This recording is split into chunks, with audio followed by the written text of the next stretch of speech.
अस्सलाम वालेकुम, मैं हूं शाहजेब खानजादा। तहरीक इंसाफ और इंतखाबात का मुतालबा लेकर एक बार फिर सड़कों पर आने का ऐलान कर रही है। टेक्नोक्रेट सेटअप की अफवाहों को मुस्तरद कर रही है और इस एस्टैब्लिशमेंट को खबरदार कर रही है कि पाकिस्तानी अवाम को लेबॉर्ट्री के चूहे ना समझा जाए। अगर टेक्नोक्रेट हुकूमत आई तो सारा इल्जाम एस्टैब्लिशमेंट पर आएगा। इसके साथ ही तहरीक इंसाफ ने कौमी असम्बली से इस्तीफों की मंजूरी के लिए इनफरादी तौर पर स्पीकर के पास जाने के बजाय सुप्रीम कोर्ट से रुजू करने का ऐलान कर दिया है। आज लाहौर में पार्टी इजलास के बाद फवाद चौधरी ने तहरीक इंसाफ के इन फैसलों का ऐलान किया।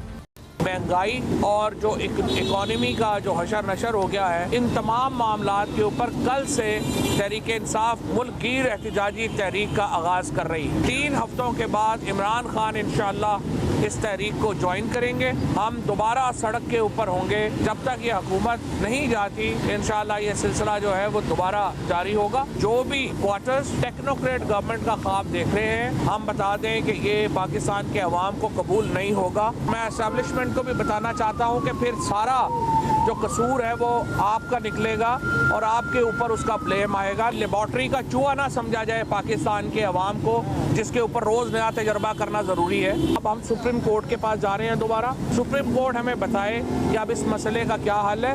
इस्तीफे इज्तिमाई ही होंगे। टेक्नोक्रेट सेटअप के हवाले से तहरीक इंसाफ के सीनियर रहनुमा असद कैसर ने प्रोग्राम कैपिटल टॉक में मेजबान हामिद मीर से बात करते हुए कहा है कि हमें हुकूमत की जानिब से ये तजवीज़ दी गई थी, जबकि वफाकी वज़ीर खुर्रम दस्तगीर ने कहा है कि ये गैर रस्मी गुफ्तगू तो हो सकती है, हुकूमत की तजवीज़ नहीं हो सकती। ये जो प्रपोजल है लॉन्ग टर्म इंटरिम गवर्नमेंट, ये प्रपोजल आपके साथ फेडरल गवर्नमेंट के नुमाइंदों ने डिस्कस की या किसी और ने? हुकूमत ने। ये मतलब एक इनफॉर्मल डिस्कशन थी और उन्होंने कहा कि ये प्रपोजल भी हो सकती है, तो हमने कहा नहीं, ये प्रपोजल हमें बिल्कुल कबूल नहीं है। असद कैसर साहब के साथ आप ही के कोलीग्स जो हैं वो बातचीत कर रहे हैं और उन्होंने उनके साथ ये डिस्कशन किया है कि एक लॉन्ग टर्म इंटरिम गवर्नमेंट होनी चाहिए। वो एक इंतहाई गैर रस्मी गुफ्तगू हो सकती है, लेकिन हुकूमत की तरफ से ही कोई ऐसा सीरियस ये न सिर्फ गैर रस्मी गुफ्तगू है बल्कि इंतहाई गैर आईनी गुफ्तगू हो कह सकते हैं। दूसरी जानिब इमरान खान आज तक अवाम के सामने ये बयानियाँ रखते आए हैं कि उन्हें पाकिस्तान की सबसे बड़ी अदालत ने सादिक अमीन का सर्टिफिकेट दिया है, इसलिए उनसे बेहतर और ईमानदार लीडर कोई नहीं है। इसी बयानिया के साथ उन्होंने 2018 का इलेक्शन लड़ा और आज तक यही बयानियाँ चला रहे हैं। मगर अब ये तफसीलात सामने आ रही हैं कि इमरान खान को सादिक अमीन का जो सर्टिफिकेट दिया गया वो भी मुबैना तौर पर जालसाजी और गैर कानूनी तरीके से दिया गया, ताकत का इस्तेमाल करके दिया गया, सियासी इंजीनियरिंग करके दिया गया। और यह फैसला लिखने के लिए भी साबिक चीफ जस्टिस साकिब निसार को इस्टेब्लिशमेंट की तरफ से 2 वकील भी दिए गए। ये पाकिस्तान में सियासी इंजीनियरिंग से मुताल्लिक एक बहुत बड़ा स्कैंडल है, जिसमें मुबैना तौर पर मुल्क के साबिक army chief general Qamar Javed Bajwa, साबिक DGC जनरल फैज हमीद और सुप्रीम कोर्ट के साबिक चीफ जस्टिस साकिब निसार मुलविस थे। इस हवाले से रवा हफ्ते कुछ ऐसी तफसीलात सामने आई हैं जिससे पाकिस्तान के सुप्रीम इदारों में होने वाली सियासी इंजीनियरिंग का भयानक अमल बेनकाब होकर रह गया है कि कैसे पाकिस्तान की एस्टैब्लिशमेंट ने 2017 में सुप्रीम कोर्ट के साथ मिलकर इमरान खान को इनाम दिलवाया और कैसे इमरान खान ने हुकूमत में आकर PDM को तोड़ने के लिए आसिफ जरदारी को रियायत देने की कोशिश की, यानी NRO देने की कोशिश की। इस हवाले से सबसे पहले सहाफ़ी अंसार अब्बासी तफसीलात सामने लेकर उन्होंने 27 दिसंबर को यह खबर शाया की कि पीपल्स पार्टी ने 2021 में PDM को क्यों छोड़ा। इस हवाले से उन्होंने ज़राए से दावा किया कि इमरान खान अपनी हुकूमत के दौरान PDM के मजबूत होने पर परेशान थे और बातचीत के दौरान इस्टेब्लिशमेंट की तरफ से उन्हें तजवीज़ दी गई कि PDM उसी वक्त ही कमज़ोर हो सकती है जब आप आसिफ जरदारी को रियायत दें। और फिर इमरान खान ने एस्टैब्लिशमेंट को PDM को तोड़ने के लिए आसिफ जरदारी को रियायत देने की इजाज़त भी दे दी और फिर पीपल्स पार्टी और PDM के रास्ते जुदा हो गए। पीपल्स पार्टी और तहरीक इंसाफ ने इस खबर की तरदीद कर दी, जिसके बाद कल अंसार अब्बासी की एक और खबर शाया हुई जिसमें वज़ीर आज़म के मामले खुसूसी मलिक अहमद खान और जनरल कमर जावेद बाजवा के करीबी ज़राए के जरिए दावा किया गया कि इमरान खान को सुप्रीम कोर्ट की तरफ से सादिक अमीन डिक्लेयर करने के लिए इस्टेब्लिशमेंट ने उनकी मदद की और चीफ जस्टिस साकिब निसार के जरिए यह काम करवाया गया। साकिब निसार और तहरीक इंसाफ के रहनुमा फवाद चौधरी ने इस खबर की भी तरदीद कर दी, मगर एक और सहाफ़ी ने जनरल कमर जावेद बाजवा से मुलाकात के बाद इन दोनों खबरों की तस्दीक कर दी है। सहाफ़ी जावेद चौधरी ने 22 दिसंबर को साबिक army chief general Qamar Javed Bajwa से 6 घंटे की तवील मुलाकात की और इस मुलाकात से मुताल्लिक 27 दिसंबर को उन्होंने कॉलम लिखा और आज उन्होंने एक और कॉलम लिखकर अंसार अब्बासी की खबरों की तस्दीक कर दी है और मज़ीद तफसीलात भी लिखी हैं। जावेद चौधरी के आज शाया होने वाले कॉलम के मुताबिक जनरल बाजवा ने 2 दफ़ा NRO दिया था, पहला एनआरओ 2017 में इमरान खान को दिया गया और दूसरा इमरान खान के हुक्म पर 2021 में आसिफ अली जरदारी को दिया गया था। कॉलम के मुताबिक हनीफ अब्बासी ने नवंबर 2016 में सुप्रीम कोर्ट में इमरान खान और जहांगीर तरीन के खिलाफ 2 पिटीशंस दायर की। हनीफ अब्बासी का दावा था कि तहरीक इंसाफ के चेयरमैन इमरान खान ने offshore company Niazi services limited और बनी गाला की 300 केनाल इरादी की मनी ट्रेल छुपाई है, जबकि पार्टी के सेक्रेटरी जनरल जहांगीर तरीन ने भी ऑफशोर कंपनियां बैरून मुल्क मालिक असासे और 18,500 एकड़ इरादी छुपाई और ये स्टॉक एक्सचेंज में इनसाइडर ट्रेडिंग भी करते रहे। लिहाजा ये दोनों हजरात आइन के आर्टिकल 62 और 63 के तहत सादिक और अमीन नहीं है, इन्हें डिस्क्वालीफाई किया जाए। कॉलम के मुताबिक जस्टिस साकिब निसार उस वक्त चीफ जस्टिस थे, कमर जावेद बाजवा आर्मी चीफ और फैज हमीद मेजर जनरल और ISI में DGC थे।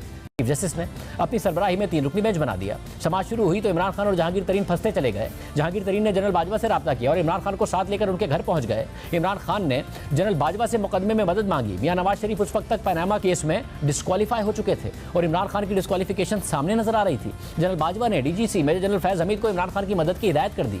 जनरल फैज हमीद ने मुल्क के एक मशहूर वकील को अपना नुमाइंदा बनाकर चीफ जस्टिस साकिब निसार के पास भिजवाया। ये वकील साहब लाहौर में चीफ जस्टिस से मिले, इब्तिदाई बातचीत हुई और इसके बाद जनरल फैज हमीद और जस्टिस साकिब निसार की मुलाकात हुई, मगर साकिब निसार इमरान खान और जहांगीर तरीन को बैक वक्त सादिक को अमीन डिक्लेयर करने के लिए तैयार नहीं थे।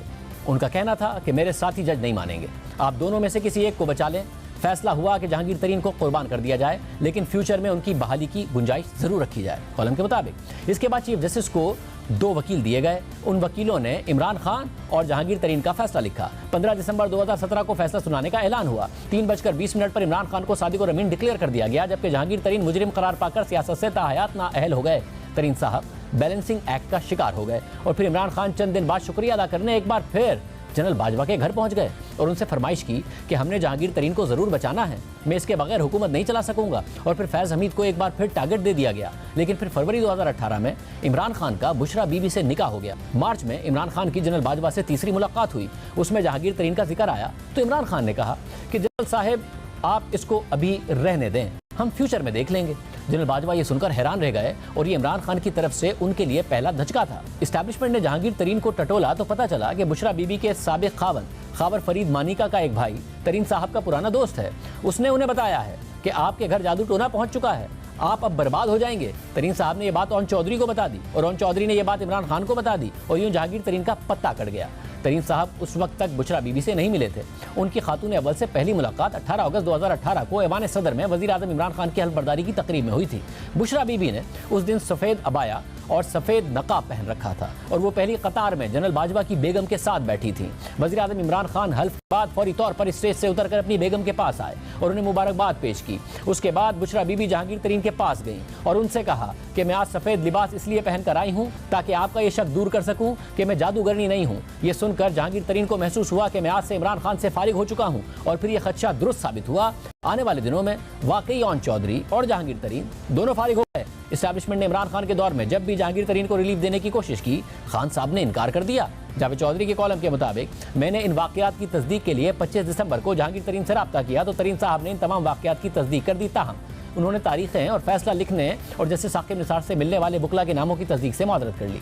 कॉलम के मुताबिक जनरल बाजवा का दूसरा एनआरओ आसिफ अली जरदारी और उनके मुकदमात की कराची मुंतकली था। इमरान खान हुकूमत के खिलाफ सितंबर 2020 में PDM बनी। इमरान खान उससे खाइफ थे और PDM को कमजोर करना चाहते थे और फिर वज़ीर आज़म हाउस में मीटिंग हुई। जनरल बाजवा और जनरल फैज हमीद भी इस मीटिंग में शामिल थे। इमरान खान ने मीटिंग में कहा कि PDM चोरों का टोला है, आप इसे तोड़ क्यों नहीं देते। जनरल फैज हमीद ने कहा कि इसका एक ही हल है कि हम आसिफ अली जरदारी के केसेस कराची शिफ्ट कर दें। इनके केसेस अगर इस्लामाबाद से कराची चले जाएंगे तो PDM खत्म हो जाएगी। इमरान खान ने फौरन कहा कि आप ये मुकदमे कराची शिफ्ट कर दें और यूं आसिफ अली जरदारी को भी एनआरओ मिल गया और इसके नतीजे में पाकिस्तान पीपल्स पार्टी 13 अप्रैल 2021 को PDM से अलग हो गई। ये वो मुबैना दास्तान थी कि कैसे इमरान खान के हक में फौजी क़यादत गैर आइनी इक़दाम करती रही और कैसे उन्हें नाअहली से बचाने के लिए साबिक चीफ जस्टिस के साथ मिलकर उनके हक में फैसले दिलवाए गए। मगर जनरल कमर जावेद बाजवा और लेफ्टिनेंट जनरल फैज हमीद ने सिर्फ इमरान खान को बचाने के लिए अदालतों पर दबाव नहीं डाला, बल्कि तफसीलात भी आती रही हैं कि नवाज शरीफ को नाअहल करने के लिए भी अदालतें इस्तेमाल हुई और तहरीक इंसाफ इसका एतराफ़ भी करती रही है। 2016 में जब इमरान खान नवाज शरीफ की हुकूमत पर दबाव बढ़ाने के लिए सड़कों पर थे और पनामा पेपर्स का मामला जोरों शोर से जारी था तो खुद सुप्रीम कोर्ट के सिटिंग जज आसिफ सईद खोसा ने उनसे कहा कि आप सड़कों पर क्यों बैठे हैं, हमारे पास दरख्वास्त लेकर आएँ। और फिर ये मामला अदालत चला गया और नवाज शरीफ नाअहल हो गए। इस बात का एतराफ़ हाल ही में खुद असद उमर कर चुके हैं, जबकि इससे पहले इमरान खान भी इसका एतराफ़ कर चुके हैं। पाकिस्तान की सियासत के अंदर, बड़े फैसलों के अंदर पाकिस्तान की इस्टेब्लिशमेंट का भी किरदार रहा है और वक्तन फवक्तन पाकिस्तान की अदलिया का भी किरदार रहा है। जिस वक्त 2017 के अंदर जिस दिन बुरहान के ऊपर रोका गया, वज़ीर आला खैबर पख्तूनख्वा परवेज़ खटक साहब, उनके ऊपर शेलिंग की गई, तो अगले दिन सुबह सुप्रीम कोर्ट ने हमें बुलाया, मैं और शाह महमूद कुरैशी साहब गए थे और उन्होंने हमें कहा कि आप सड़कों पर क्यों हैं, आप आए ना, हम आपको इंसाफ दिलाते हैं। सिर्फ यही नहीं, जब नवाज शरीफ नाअहल हुए तो एहतसाब अदालत के जज अरशद मलिक को उनकी एक वीडियो के जरिए ब्लैकमेल किया गया और बाद में नून लीग उनकी एक वीडियो सामने लेकर आई जिसमें वो खुद ही इंकिशाफ कर रहे थे कि कैसे उन पर दबाव डालकर नवाज शरीफ के खिलाफ फैसला लिया गया। सिर्फ यही नहीं, जब नवाज शरीफ के खिलाफ फैसले सामने आए और मामला इस्लामाबाद हाईकोर्ट में चैलेंज होना था, इस्लामाबाद हाईकोर्ट के जज जस्टिस शौकत अजीज सिद्दीकी ने अवामी सतह पर दावा किया कि इदारे उन पर दबाव डाल रहे हैं कि वो नवाज शरीफ के खिलाफ फैसला दें और बाद में जनरल फैज़ हमीद का नाम भी ले लिया कि वो उनके पास ये ऑफर लेकर आए थे कि नवाज शरीफ की सजाएं बरकरार रखनी हैं, पर जो किरदार इन कामों में मुलविस थे उनके खिलाफ कोई कार्रवाई नहीं हुई। जैसे शौकत अली सिद्दीकी को ओहदे से हटा दिया गया, जज अरशद मलिक इंतकाल कर गए, नवाज शरीफ आज भी ताहयात नाअहल हैं, जहांगीर तरीन आज भी ताहयात नाअहल हैं, मुल्क का नाकाबिल तलाफी मुआशी और सियासी नुकसान हो चुका है, लेकिन आज साकिब निसार एक अच्छी रिटायरमेंट की ज़िंदगी गुजार रहे हैं, आसिफ सईद खोसा भी रिटायरमेंट की ज़िंदगी गुजार रहे हैं, जनरल बाजवा भी रिटायर होकर एक अच्छी ज़िंदगी गुजार रहे हैं, फैज़ हमीद ने भी कबल अज़ वक्त रिटायरमेंट ले ली है, एक अच्छी ज़िंदगी गुजार रहे हैं, मगर मुल्क तबाह हाल है। यानी जो किरदार मुबैना तौर पर मुलविस थे या मुलविस होने का एतराफ़ कर रहे हैं, उनमें से किसी का एहतसाब नहीं किया जा रहा है। हमने बुशरा बीबी और इमरान खान से मुतालिक इल्ज़ामात पर इमरान खान के chief of staff Shibli Faraz को प्रोग्राम में आने की दावत दी ताकि इमरान खान और उनकी अहलिया बुशरा बीबी का मौक़िफ़ सामने आ सके, मगर उन्होंने कोई जवाब नहीं दिया। साबिक DGI फैज़ हमीद को दावत दी मगर उन्होंने भी कोई जवाब नहीं दिया। जहांगीर तरीन को दावत दी, उन्होंने भी कोई जवाब नहीं दिया। और चौधरी को दावत दी और उन्होंने मसरूफियात की वजह से प्रोग्राम में शिरकत से मदद कर ली, लेकिन चीफ जस्टिस साकिब निसार को प्रोग्राम में आने की दावत दी तो उनका जवाब आया कि मैं बैरून मुल्क हूँ। ये सब बकवास और गैर इखलाकी मुहिम है।